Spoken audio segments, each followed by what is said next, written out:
they cannot have access to PayPal. And PayPal don't have branch in Bangladesh. And our bank cannot receive dollars from PayPal account. So there were some complexities. So finally, after 5 or 6 years, government started, and now it is being eased up. But till now, we have a problem in many such work. For example, Amazon, the largest virtual marketplace, they have a service called Everything by Amazon, EBA. So under EBA service, any Bangladeshi product could be sold even in US, even in Canada, even in Australia. But till now, from Bangladesh, if I would like to send a certain amount of goods, then I have to show their order. But in EBA, the store owner is myself, who may not never live in the US or never went there where my space has been rented virtually. So there are some anomalies in terms of operating this sort of new generated or new generation businesses, especially virtual businesses. So in such case, what government can do or how government can facilitate these rather than creating hurdles? So this is another place where, of course, government is the one who will legislate and who will form rules. But this is the place where even the private sector must now jump in from Bangladesh to collaborate with them to point out the right way. Governments are not geared to do business and realize the realities of how the business is changing.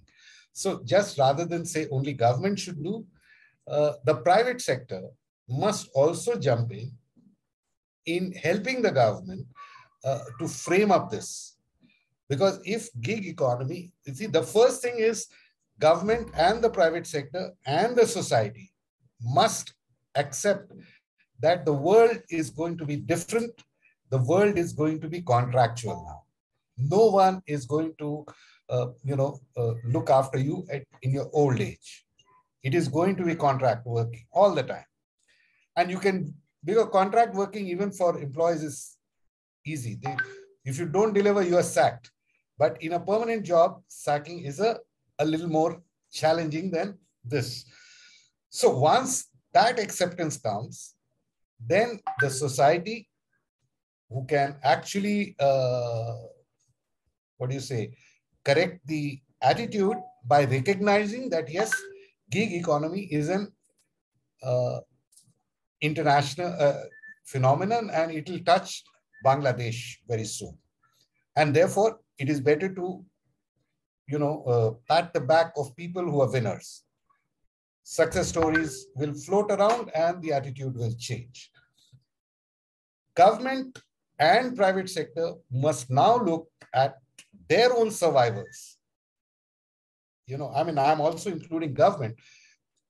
First, let's talk about the private sector. Their own survivors, lest things will start coming in from outside. Government can raise barriers. You can have countervailing duties and all that. But it won't last because people do not buy according to price. People buy according to value. And the higher the barrier, the dearer owning a foreign stuff becomes. Okay. The government must lower the barriers only because by lowering the barriers only, they will get their youth exposed to the rest of the world and showcase the strengths. Okay, the strength, it's not as if that youth in Bangladesh or India or Nepal or Bhutan or, any of the SAARC country is inferior to others. It is because of the barriers that is put that they cannot, they are kind of, held back. And therefore, we get into a conservative mindset. Let's take a safe job. Let's do the job just for the sake of doing the job, not loving it. You understand? And then we say we are hardworking because we take what can be done in maybe 8 hours. We take 18 to do it. because we don't love it. We don't want to be efficient about it. And that is already changed in the past 2 years. It'll change more dramatically now.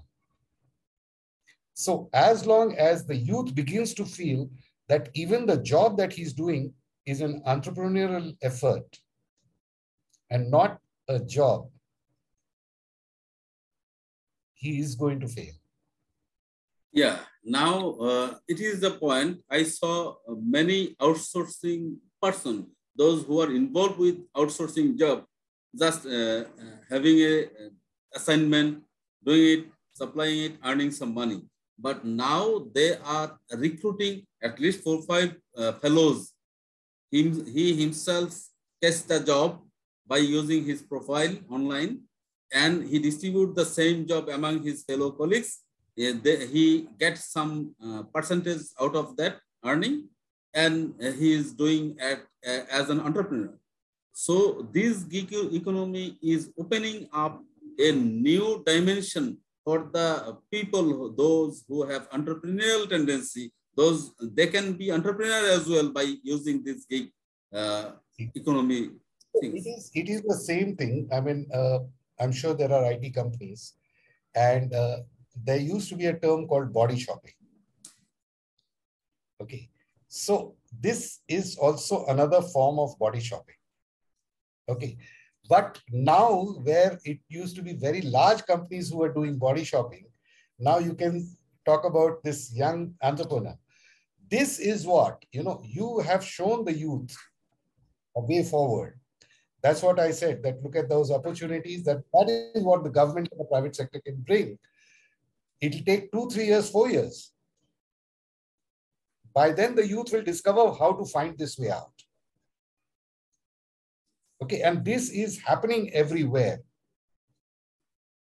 This is happening everywhere. In India, we had large companies. I mean, TCS is one of the largest. Okay, it continues to be the largest.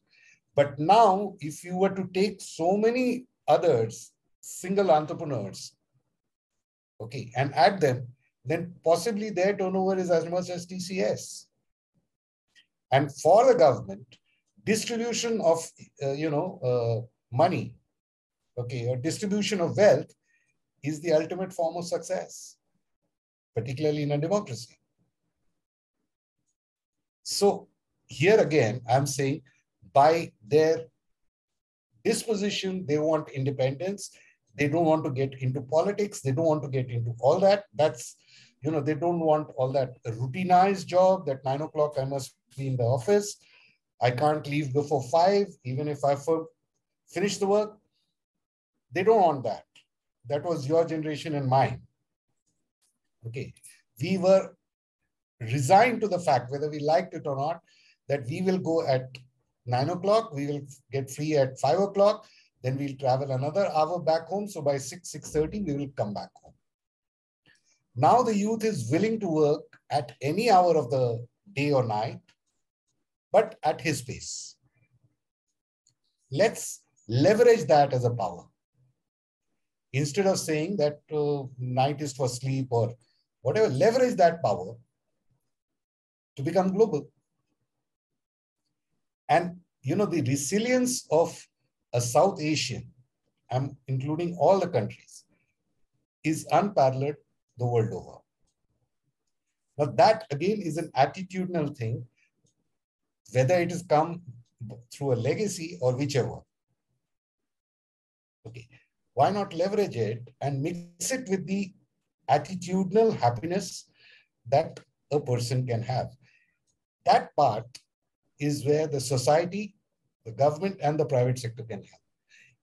For all the survivals, the society's survival, maintaining their own culture, for private sector, because they will need these same gig workers, and importing them from outside is going to be expensive, and for government to maintain an economic growth and freedom. So that is why I'm saying that the youth has an opportunity now. They need the encouragement. But the youth, obviously, the first step has to be taken by the youth. That, look, I'm going to do this. I'm going to do something unconventional. I'm not going to go looking around for a job. I will find this.